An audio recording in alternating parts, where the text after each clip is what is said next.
Hello എല്ലാവർക്കും നമസ്കാരം. ഇന്ന് പുളിയില്ലാത്തല്ല കയ്പില്ലാത്ത കയ്പില്ലാത്ത കയ്പക്ക കറിയാണ്.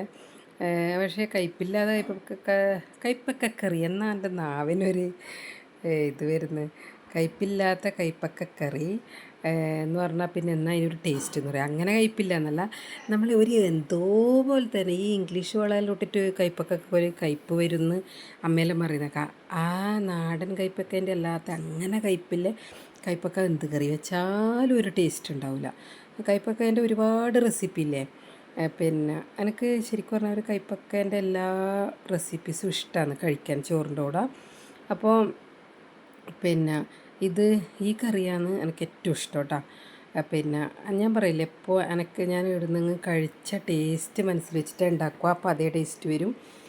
ഇങ്ങനെ ഈ മല്ലിപ്പൊടി ഇട്ട ഈ കയ്പക്ക കറീൻ്റെ ടേസ്റ്റ് ഇതാരും അറിയാത്ത ആദ്യമായിട്ട് ഞാൻ പറയുന്ന കാര്യമാണ്. ഇത് എനിക്ക് ഇഷ്ടപ്പെടാൻ കാരണം എന്താണെന്നറിയാം. ഏടത്തിയമ്മ നമ്മളെ വീട്ടിൽ ഏട്ടൻ കല്യാണം കഴിച്ചുകൊണ്ടിരുന്നത്, പിന്നെ ഏടത്തിയമ്മ ആദ്യമായിട്ട് ഉണ്ടാക്കിയ കറിയാണ് കയ്പക്ക. പാവക്ക എന്നെല്ലാം പറയുമായിരിക്കും, നമ്മൾ കയ്പക്ക എന്ന് പറയുന്നത്. കയ്പക്ക മല്ലിപ്പൊടി ഇട്ടിട്ട് പുളിയെല്ലാം ഒഴിച്ച ഒരു കറി. അപ്പോൾ ആദ്യമായിട്ട് അതാ വെച്ചാൽ എന്തൊരു ടേസ്റ്റാന്ന് പറയാം. ആ ടേസ്റ്റ് എനിക്ക് എപ്പോൾ ഓർമ്മയുണ്ട്. അപ്പോൾ ഞാൻ പറയില്ല, ഓരോ കറി വെക്കുമ്പോൾ ഞാൻ ഓരോരാളെ ഓർമ്മിക്കും. ഇത് ഏടത്തിയമ്മ വെച്ച കറീൻ്റെയാണ് ടേസ്റ്റ്. അവരെ കല്യാണം കഴിഞ്ഞിട്ട് കുറച്ച് നാൾ കഴിഞ്ഞപ്പോൾ, അന്നേരം എൻ്റെ കല്യാണം കഴിഞ്ഞിട്ടില്ല, അന്നേരം ഉണ്ടാക്കിയ കറി. പക്ഷേ ആ കറിക്കൊരു കോഫി കളറായിരുന്നു. ഇതിൻ്റെ കളർ ഒരു റെഡിഷ് കളറാണ്. അപ്പോൾ ഇത് ഞാനെങ്ങനെ ഉണ്ടാക്കിയെന്ന് വെച്ചാൽ, ഞാൻ ഉണ്ടാക്കുമ്പോൾ വീഡിയോ എടുത്തൊന്നുമല്ല, പക്ഷേ എങ്കിൽ മോക്കിൻ്റെ റെസിപ്പി വേണമെന്ന് പറഞ്ഞുകൊണ്ട് ഞാനിതിലേക്ക് പറഞ്ഞിട്ടിട്ടതാണ്. ഇതെങ്ങനെ ഉണ്ടാക്കുവാന്ന് എനിക്ക് പറയാം കേട്ടോ. അപ്പോൾ ഇൻട്രൊഡക്ഷൻ കൂടിപ്പോയി.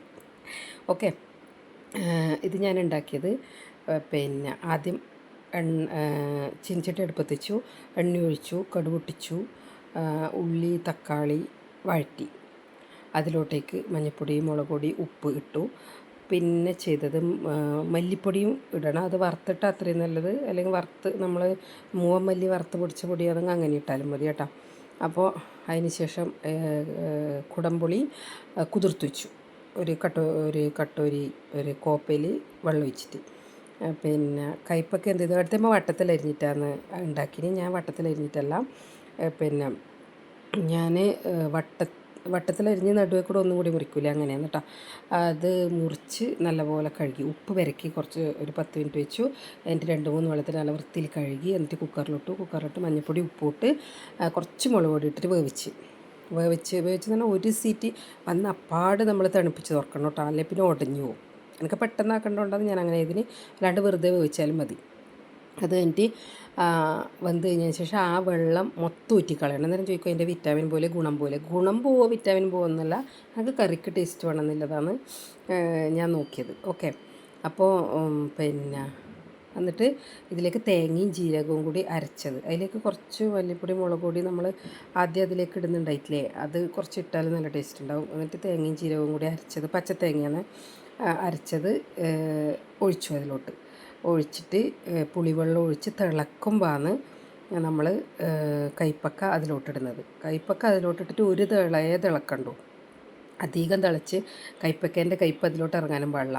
എന്ന് വെച്ചാൽ ആദ്യം നമ്മൾ കുക്കറിൽ വയ്ക്കുമ്പോൾ കയ്പക്കയ്ക്ക് നല്ല ഉപ്പും മുളക് പൊടിയിലിട്ടുകൊണ്ട് ഉപ്പ് എരിവൊക്കെ പിടിച്ച് നല്ല കയ്പക്ക, അത് വെറുതെ കഴിക്കാനും ടേസ്റ്റ് ഉണ്ടാവും. എന്തുകൊണ്ട് ഇതിലധികം കയ്പില്ലാതെന്ന് വെച്ചാൽ, നമ്മൾ ആ കയ്പക്ക വെന്ത വെള്ളം മൊത്തം കളഞ്ഞില്ലേ, ഇത് വെറും കയ്പക്കല്ലേ വരുന്നത്. ആരെങ്കിലും ഇങ്ങനെ ഉണ്ടാക്കലുണ്ടാവുമായിരിക്കും, പക്ഷേ ഇത് ഉണ്ടാക്കിയിട്ട് എനിക്ക് ഭയങ്കര ഇഷ്ടപ്പെട്ടു കേട്ടോ, നല്ല ടേസ്റ്റ്. അതുകൊണ്ടാണ് ഞാൻ ഇതിലിട്ടത്. പിന്നെ മോള് പറഞ്ഞാൽ എനിക്ക് ഓർമ്മിക്കാൻ വേണ്ടിയിട്ട് വേണം ഈ റെസിപ്പിന്ന്. അങ്ങനെ ഞാൻ തക്കാളി ഇട്ട് കൊടുത്തു. തക്കാളി ഇട്ടൊന്നുമില്ല, തക്കാളി ഇടുമ്പോൾ അതിൻ്റെ ഒരു ചെറിയ പുളിയും കൂടി വരുമല്ലോ. പുളി ഇഷ്ടമില്ലാത്തവർ കുടംപുളി പിന്നെ ഇതിൽ നിന്ന് എടുത്ത് മാറ്റിയാൽ മതി. അങ്ങനെ സൂപ്പർ ടേസ്റ്റിലേറിയാണ്. Okay, thank U.